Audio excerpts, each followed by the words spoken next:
So bro Elvis, good evening no. So naday ko barkada diri nga nasa gipakita sa kwa bro Elvis na gipatistingan niya og palantaw kung unsa bigid niya nakuha. So gipatesting niya nigluto bro Elvis.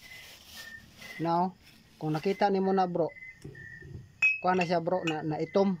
Muro siya og alikitran. Kaya pagluto sa acetilin.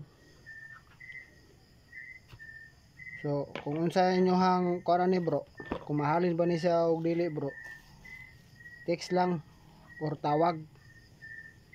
Nakuha na niya na bro sa bao. Bao ba? Bao. Sa kining ihang lawas? Oh, likod sa bao. Likod sa bao bro. So wala pa niya napasa niya sa kuha picture. Kay kiniraman niya ang gidala sa kuha. So ipasa pa niya bro ang picture ani. Nara bro, gipaluto niya dito sa kuan bro, sa Monggita. Kay basig kuan ra bro ba. Kaning mahimong gold.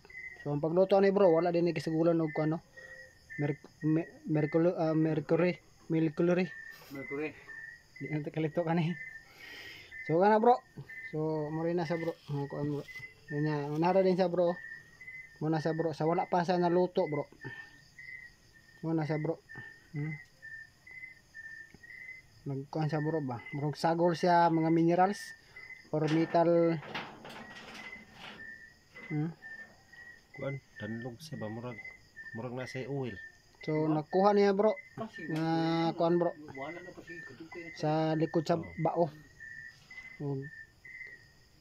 Maoro po bro nga porsyon nga pag kuan niya, pagbuak niya dito sa likod sa bao. Kita mo yang nakuha. Tasa ko dito. Ipasa pa niya bro ang picture ni bro.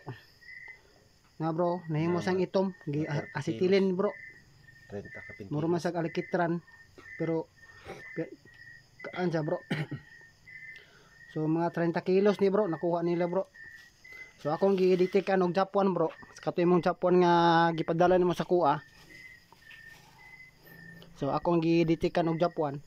Gamit imong Japan nga ipadala. So kuha na yung mga iskaste pa bro pero okay man. Nariya pa nimong gamit. May video download be. Ipadaulang lot. Asa ang ato sang